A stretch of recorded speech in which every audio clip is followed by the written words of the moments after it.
Hoje o Metrópolis entrevista o ministro do Supremo Tribunal Federal, Gilmar Mendes. A gente avisa os nossos espectadores que estamos mantendo a distância necessária, a distância recomendada, eu e o ministro. Estamos num ambiente aberto, arejado, que já foi higienizado e os nossos câmeras estão usando a máscara conforme as regras sanitárias. Tudo bem, ministro? Tudo bem, Raquel, tudo bem. Prazer enorme. Prazer enorme também. Muito obrigada por nos receber aqui. Ministro, este domingo, durante as manifestações da tal Marcha da Família, pessoas pediam, com faixas e nos carros de som, pediam a intervenção militar com o atual presidente no poder. Há também quem apoie nessas manifestações e em manifestações congêneres o fechamento do Supremo Tribunal Federal. O senhor acha que essas pessoas sabem o que elas estão pedindo? Quais seriam as consequências de radicalismos como uma intervenção militar ou o fechamento de um dos poderes da República? Sem dúvida nenhuma, eu acho que essas pessoas acabam não fazendo a devida avaliação do que seria instalar uma ditadura no país, né? Porque é isso que estão, de alguma forma, reivindicando ou vindicando com esse tipo de mensagem. Que a gente viu também em algumas manifestações lá na Paulista, não é? Saudade do regime militar, não é? Vamos instaurar o AI-5.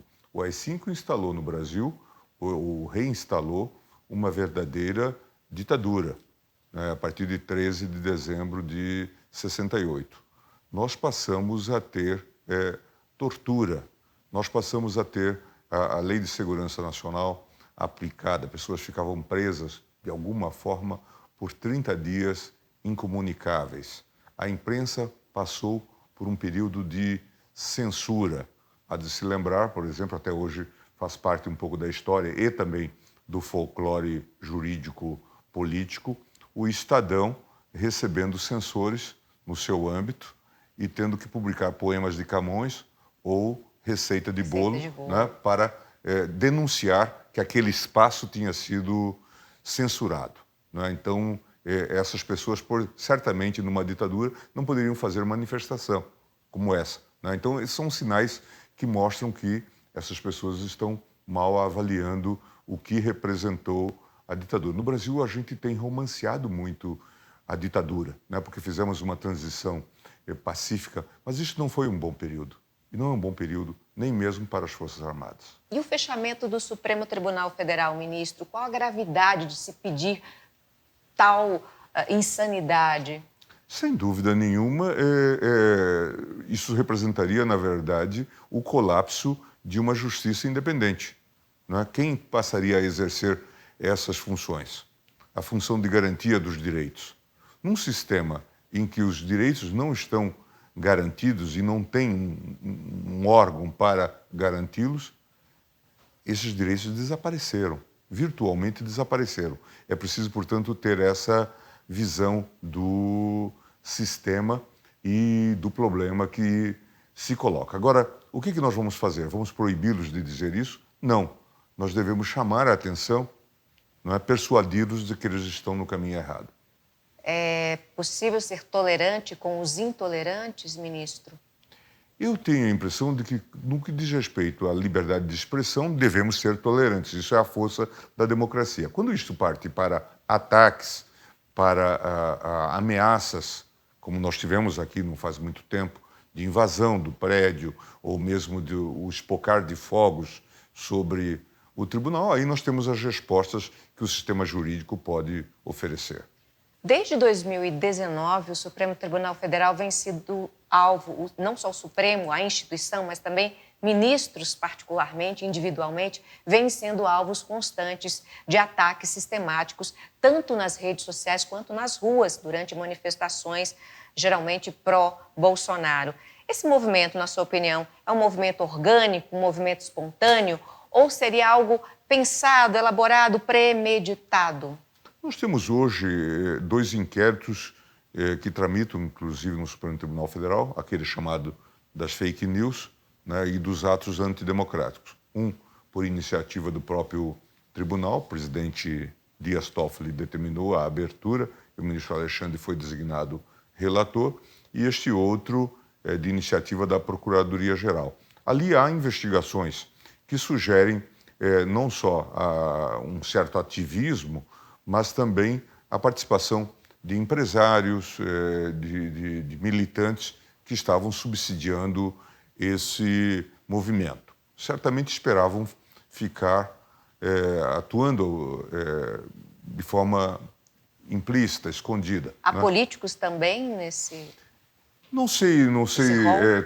Talvez haja um ou outro, mas basicamente eu acho que descobriu-se essa participação de empresários que estavam financiando esses movimentos. E tenho a impressão que, de alguma forma, isto teve uma certa redução ou uma certa baixa a partir da própria divulgação desta participação. Não é? E nós tivemos as reações normais aí que o próprio relator determinou, e muitas investigações estão correndo aí nas instâncias competentes. Inclusive, tivemos a prisão de um deputado, né, o deputado Silveira, mas de outra banda, recentemente, um outro deputado, filho do presidente Bolsonaro, que fez menção de uso do AI-5 na hipótese de uma radicalização da esquerda, foi inocentado na comissão de ética.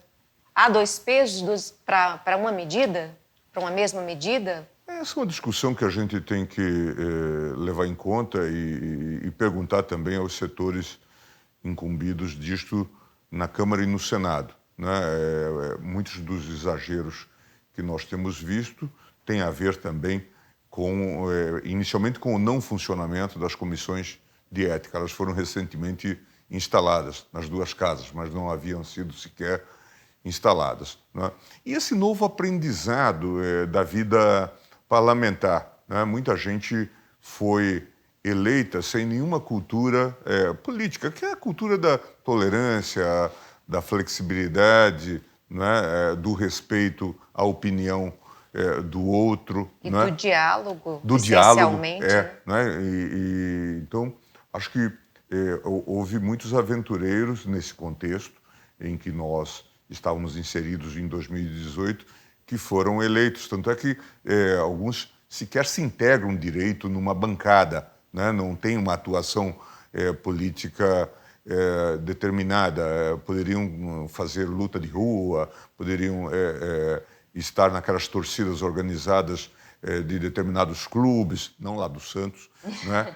Mas acabam, portanto, estando no parlamento, e aí a gente tem visto esses espetáculos que não são lá de todo agradáveis. Mas isso faz parte do processo político, especialmente desse processo político de 2018. Nós já vimos no passado também, Raquel, que as eleições, de repente, nos surpreendem desagradavelmente, mas os próprios eleitores que se incumbiram de nos surpreender negativamente também depois se desincumbem dessa tarefa, né? E resolvem o problema simplesmente não reelegendo esses personagens. Chamam o feito à ordem? Chamam o feito à ordem, para usar uma expressão muito cara Muito ao judiciário. Né?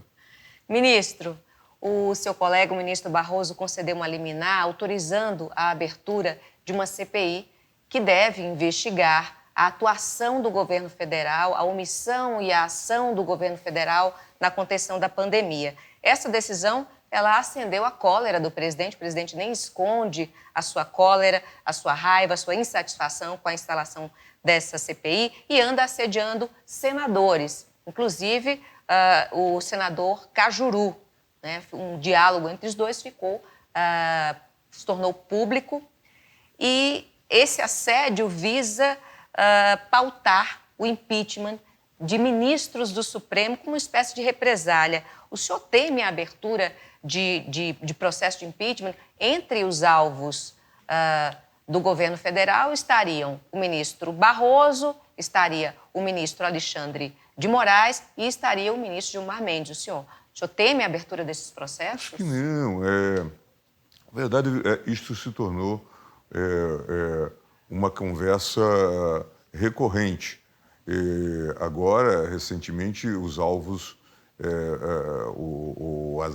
as armas voltaram-se para o ministro Alexandre, exatamente por conta de sua decisão naquele caso do deputado Daniel Silveira. E talvez por outras medidas que ele tomou no contexto do inquérito da fake news e do inquérito dos atos antidemocráticos. Então, ele tem sido esse alvo primacial, né, dessas pessoas. E aí ficam ameaçando com o impeachment. Impeachment por quê? Porque as pessoas estão cumprindo o seu papel, tomando suas decisões dentro dos marcos institucionais. Então, não me parece que deva preocupar qualquer um em relação a isto. Mas o problema é que pensam em usar isto como um mecanismo de amedrontamento, de assédio, né, de acossamento das pessoas.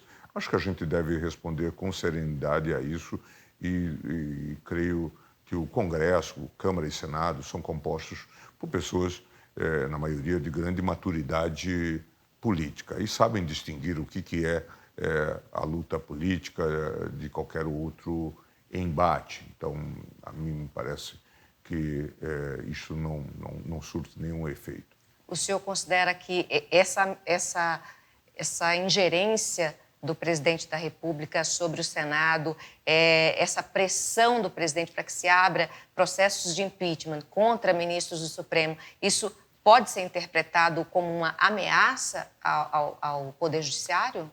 Eu prefiro esperar um pouco para que essa conversa seja mais decantada e iluminada, né? De um lado estava o presidente da República, do outro lado um senador, né, muito conhecido, né, inclusive pelos seus métodos.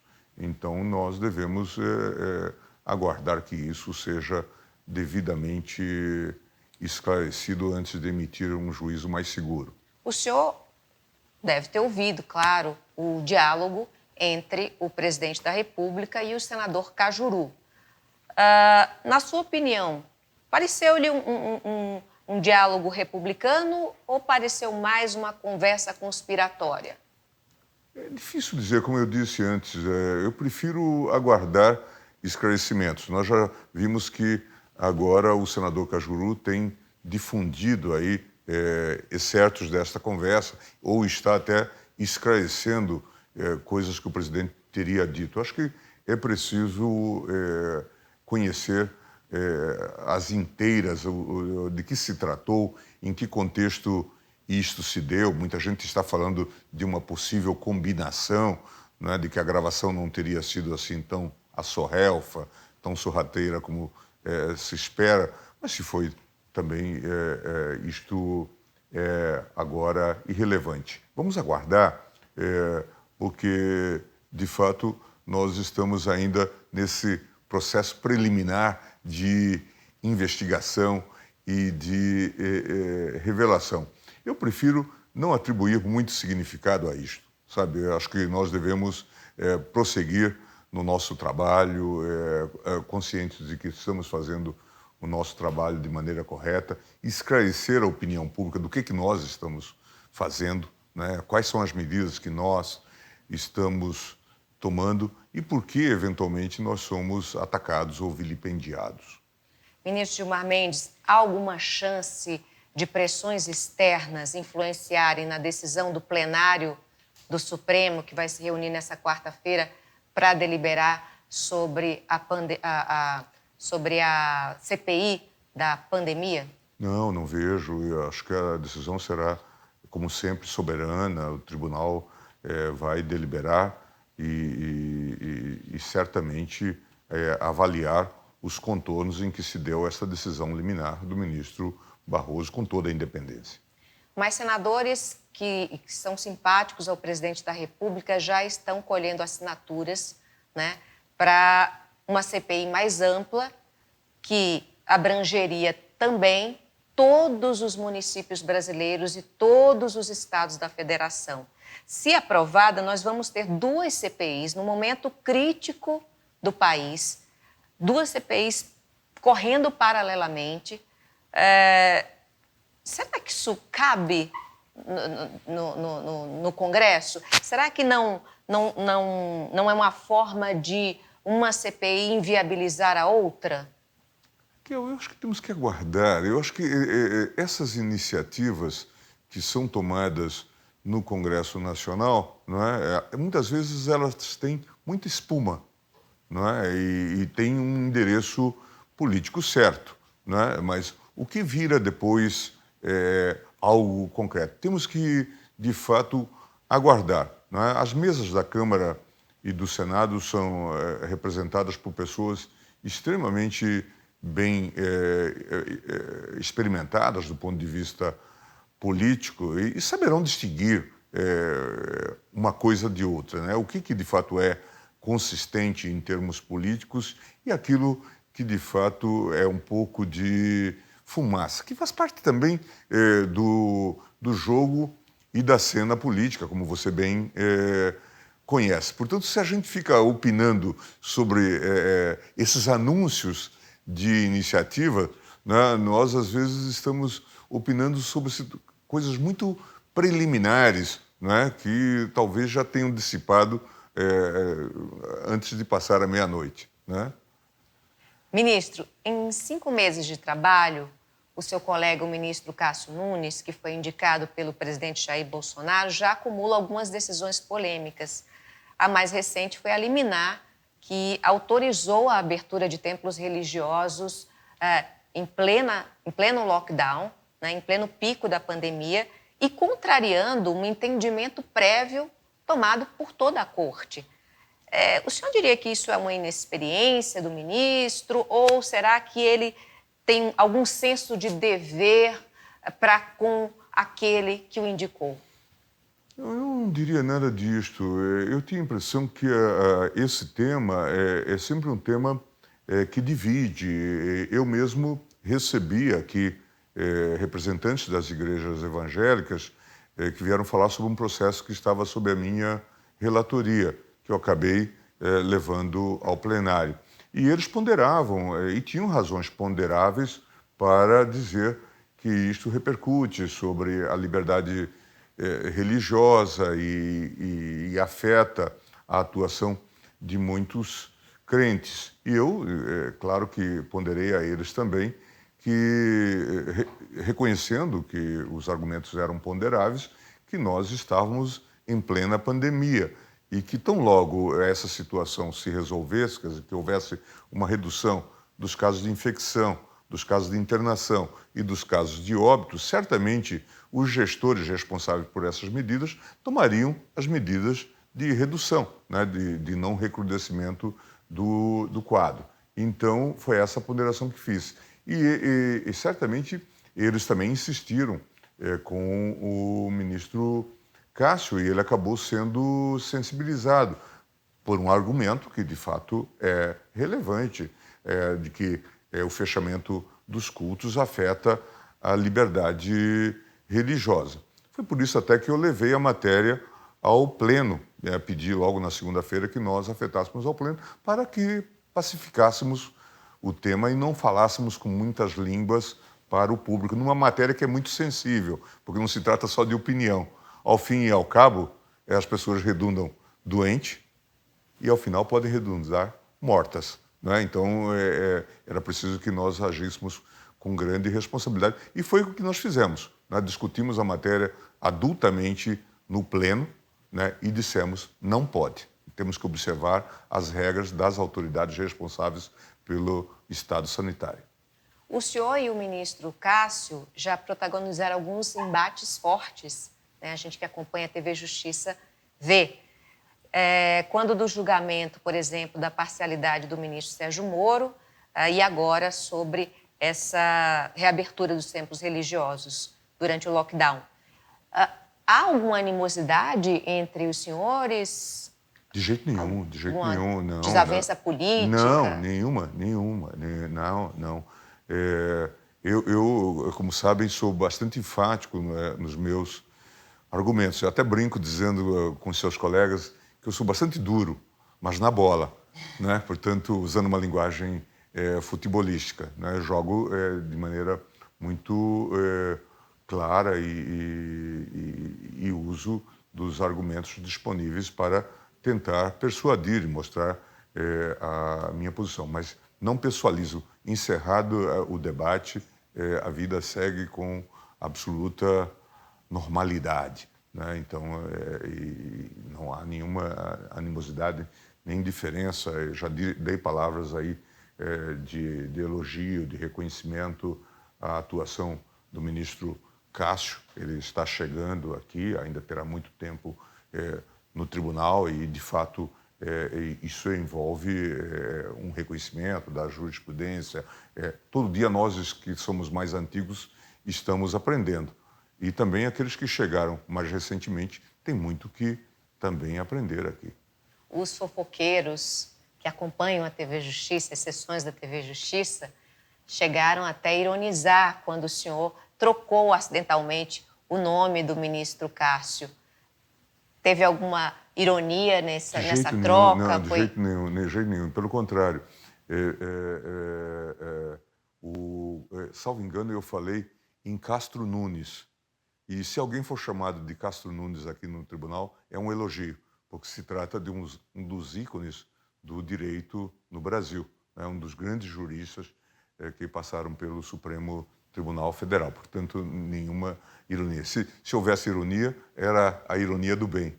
Ministro, a Vaza Jato, que foi aquela série de reportagens feitas pelo The Intercept Brasil, que revelou conversas inapropriadas, comprometedoras entre o juiz Sérgio Moro e o procurador Deltan Dallagnol, essa mesma Vaza Jato expôs falhas no processo penal brasileiro. À época do julgamento do ex-presidente Lula, a sentença de Sérgio Moro foi confirmada pelos tribunais superiores. O senhor diria que os ministros foram levados a erro pela Operação Lava Jato? É difícil dizer. Esse argumento de que foi confirmado pelos tribunais superiores, na verdade, acho que é uma confirmação, que foi pelo STJ. E se a gente se lembrar bem, num contexto muito específico, o relator desse processo no STJ era o ministro Félix Fischer, que inicialmente nem recebeu o recurso, o indeferiu liminarmente. Teve que haver agravo. Portanto, uma completa má vontade, vamos dizer assim, com o próprio recurso. Isso não era exame de recurso, não é? O TRF da 4ª Região, que era o tribunal imediatamente superior à 13ª Vara de Curitiba, teve decisão unânime sobre este assunto. Chegou a elevar, inclusive, a pena. Em alguns casos e tal. Mas certamente ele não conhecia as condições em que esse julgamento estava se fazendo. E se conhecia e não tomou providências, há maiores problemas aqui. Eu acho até que há um silêncio bastante significativo, e que eu acho que tem que ser quebrado em algum momento, há um dever de ser quebrado, da 4ª Região, do Tribunal Regional da 4ª Região. Porque esses fatos todos se passaram sob a sua jurisdição lá em Curitiba. A atuação de Sérgio Moro, designação de juízes, porque eram os promotores que estavam designando juízes. Isso aparece também. Quer dizer, tudo isso fala muito mal da gestão. Como fala mal da gestão da Justiça Federal, que está sob a responsabilidade do STJ. E isso tudo precisa ser revisto. Isso precisa ser revisitado. Até agora, há um silêncio. Veja, num dado momento, o que havia um certo entusiasmo juvenil. Olha, nós estamos confirmando as decisões da Lava Jato. Agora, as pessoas estão se escondendo, como se nada tivessem com isso. Não. Vocês têm que dizer. Por que isto ocorreu? Por que vocês foram omissos? O que estava acontecendo? Há um órgão aqui, o Conselho da Justiça Federal, que gasta muito dinheiro com correição, com a atividade correcional, que você conhece muito bem, da Justiça. Para quê? Isso precisa ser esclarecido. E certamente virão reformas. Ou nós as fazemos, o Judiciário as faz, ou alguém vai fazê-lo. Porque certamente esse modelo já é impossível de ser mantido. não é? São muitas historietas, são muitos episódios. Veja agora páginas do fim de semana do Le Monde, falando do que virou a justiça no Brasil. Isso está indo mundo afora. Não é? Isso é muito ruim para todos nós. Isso fala mal do judiciário como um todo. Os comentários que se fazem sobre essas varas, agora essa 7ª vara, veja, eles foram muito rapidamente do sucesso ao fracasso. Essa tal 7ª vara do Rio de Janeiro, não é? Sob a gestão desse juiz Bretas. Aí começam a vir episódios muito típicos do Rio de Janeiro. Um juiz renunciou, o outro juiz se deu por impedido, ninguém mais julga a matéria da Lava Jato, porque há um sem número de comentários, de envolvimento de pessoas. Isso não é bom para o judiciário, né? Isso tem que ser resolvido, não é? Assim como a atuação dos procuradores. Há um certo silêncio que, na verdade, mais denuncia uma certa cumplicidade ou uma certa responsabilidade do que isenta. As pessoas estão guardando esse silêncio, tentando ver se elas ficam escondidas, se ninguém se lembra. Mas eles eram corregedores, eles eram responsáveis pela correição nesses locais, eles designaram juízes, eles tomaram deliberações equivocadas, que precisam ser explicadas. Ministro, quais as consequências para o sistema penal brasileiro e para a reputação da justiça de um caso tão grave como esse da Lava Jato? Eu tenho a impressão de que as consequências nós não conseguimos ainda divisá-las, mas são muito graves. São muito graves. Aqui, com certeza, e no mundo todo. E não basta dizer, mas o juiz confirmou. O juiz que confirmou não leu, não sabia.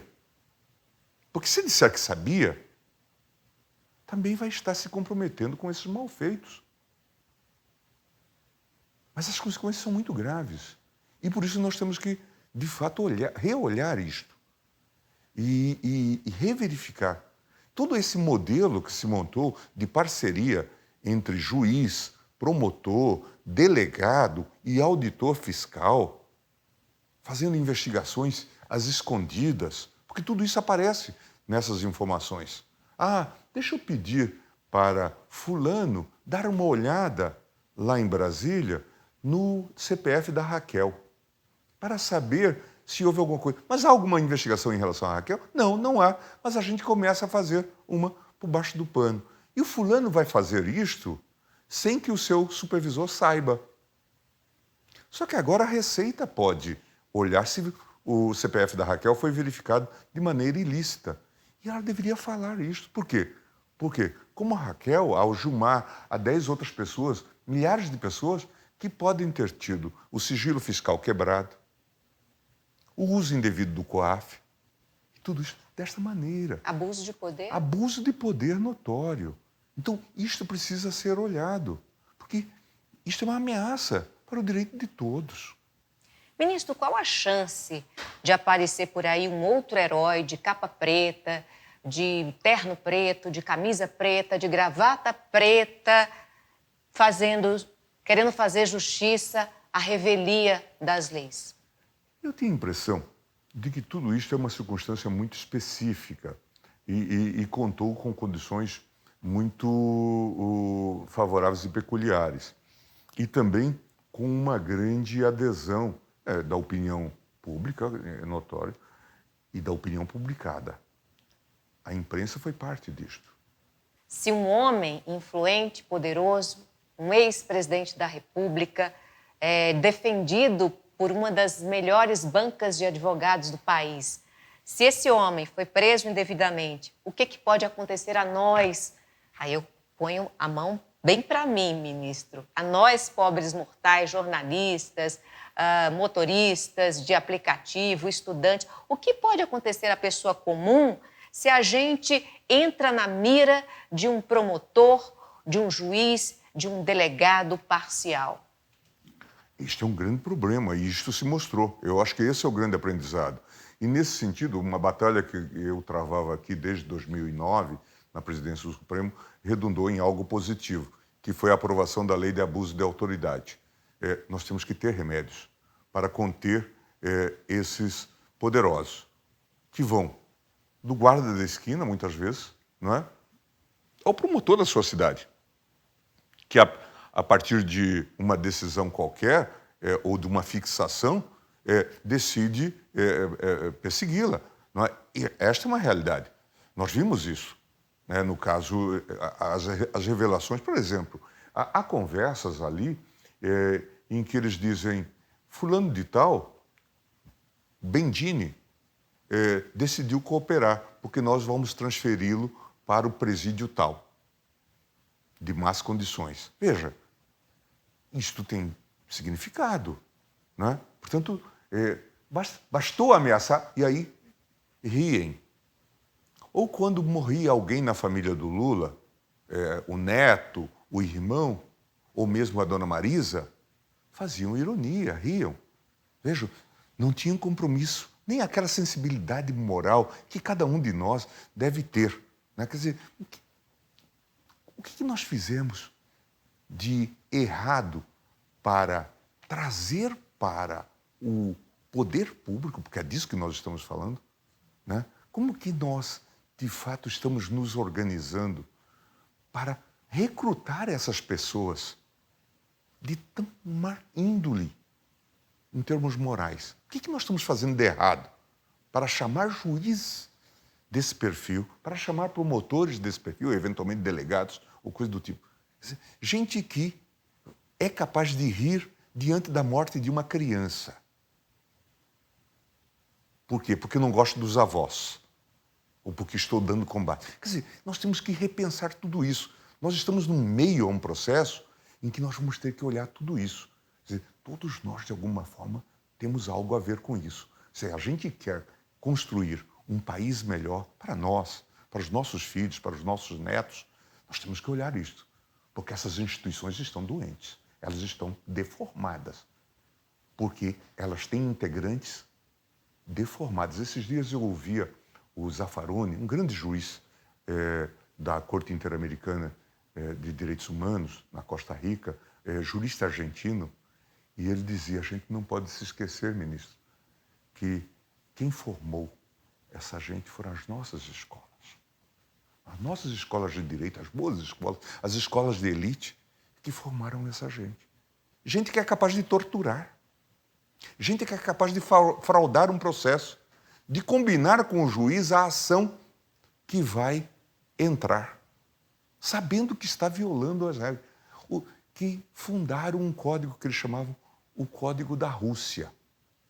Chamavam o Moro de russo e eles diziam: o nosso Código de Processo Penal é o da Rússia. Ou seja, um código diferente do nosso. Do nosso. A Rússia, talvez aqui, talvez eles nem tivessem cultura adequada para isso, talvez estivessem lembrando da Rússia soviética, né? Em que não tinha regras para tratar os inimigos.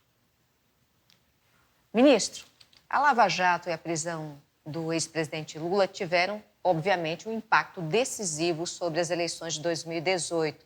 Não só isso, teve também a facada mal-sucedida do Adélio Bispo, que também concorreu para a eleição de Bolsonaro. Mas, se Lula não tivesse sido preso, muito dificilmente nós teríamos hoje Jair Bolsonaro como presidente.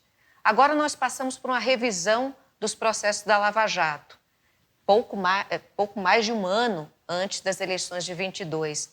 Será que isso também não pode voltar a interferir no processo eleitoral?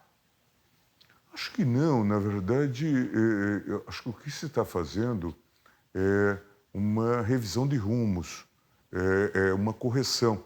Não é uma revisão política? Não, não uma revisão política.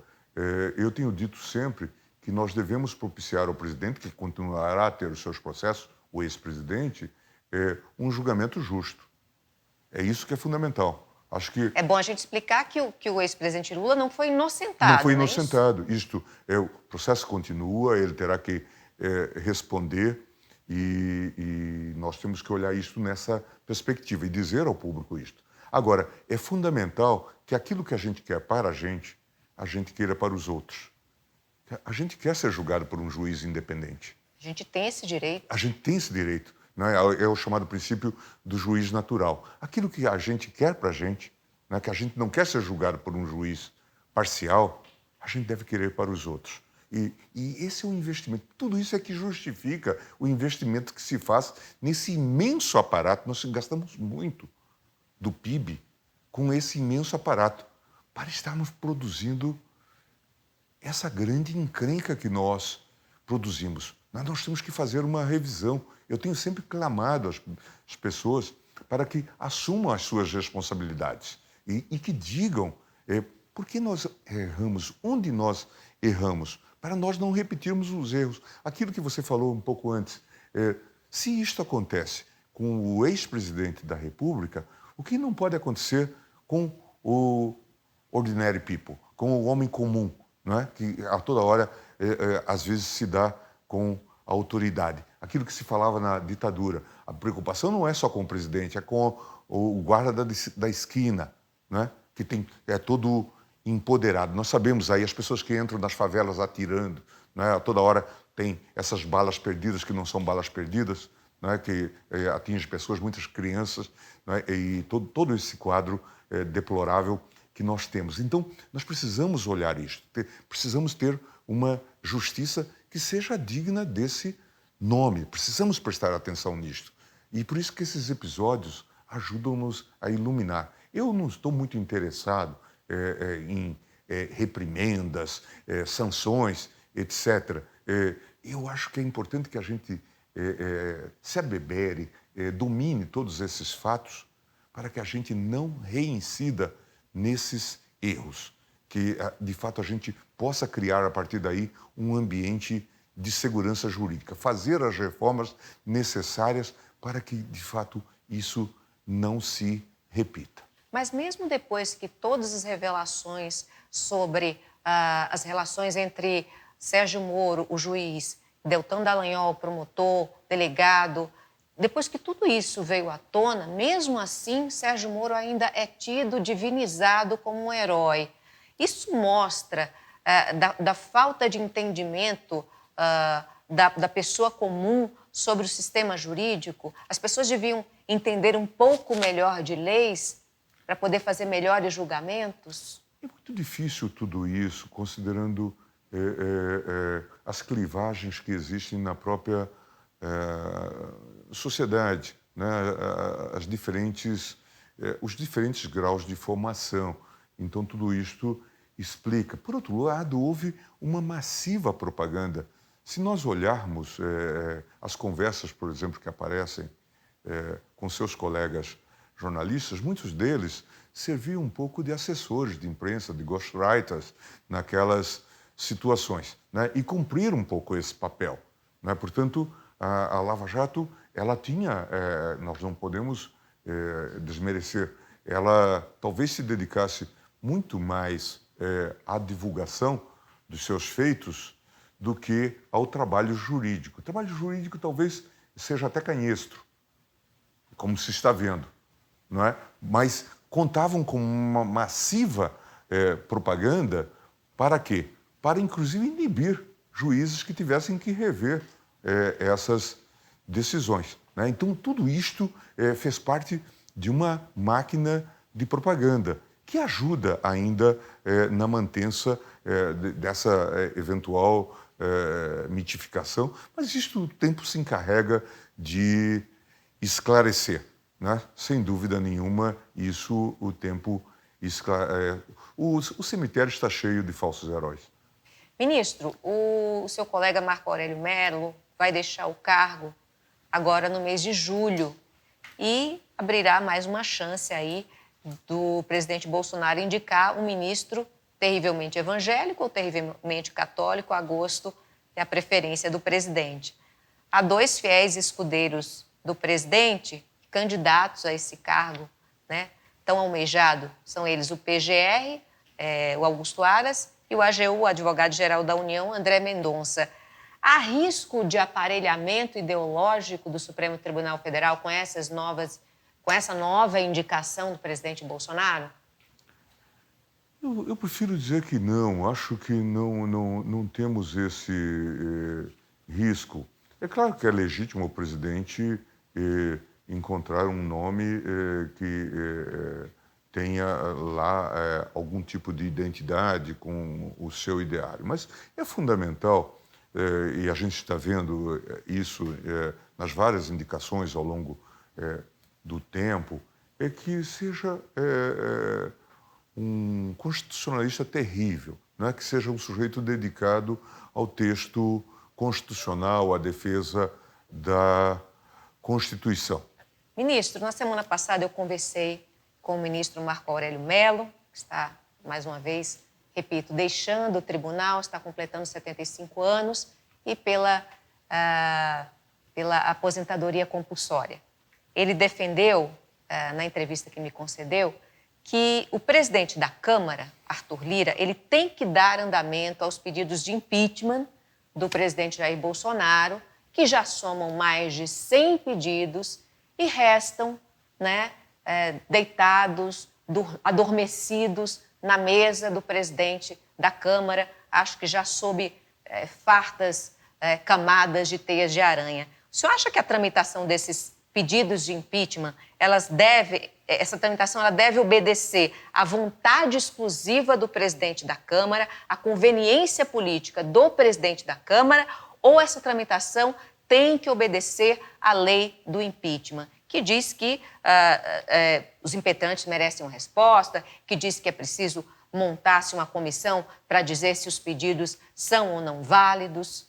A sociedade não merece uma resposta diante de tantos pedidos? Eu tenho a impressão de que a gente não pode esquecer que vive sob um regime presidencial, regime presidial, em que o presidente se elege e que pode ser processado por crimes políticos. E o que são crimes políticos? Não é? Aqueles que podem ser reconhecidos por uma maioria, né, de 2/3 na Câmara e no Senado. Nós vimos esse episódio já 2 vezes repetidos na Constituição de 88, ou sob a Constituição de 88. No episódio Collor de Mello, né, e no episódio Dilma Rousseff, no segundo mandato. E, normalmente, os chamados crimes, esses crimes só são reconhecidos quando o presidente perde a maioria. É, de fato, um crime político. Tanto é que, falando de maneira simplificada, só existe crime se, de fato, o presidente não tem maioria para conter. Nós vivemos aquele grande escândalo, você se lembra do Mensalão?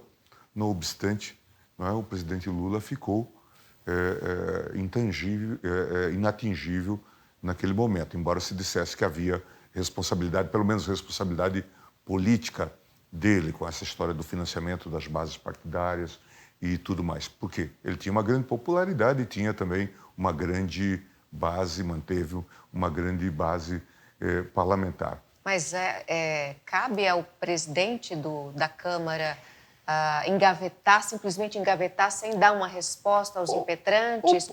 Cabe a ele fazer um pré-julgamento de há quórum ou não há quórum para aprovar ou não aprovar o impeachment? Ou pode indeferir e há, para isso, depois os recursos regimentais. Né? Normalmente pode ocorrer isso. Mas também. Ele está inerte. Sim, mas isso... Ele pode ficar inerte? Sim. Isso vem um pouco da... O processo não é feito para caminhar, ministro? O processo é feito para dormir na gaveta ou nas estantes dos gabinetes? A questão que se coloca é, e se ele indeferisse e depois a Câmara mantivesse esse indeferimento? Seria uma resposta à sociedade. É isto.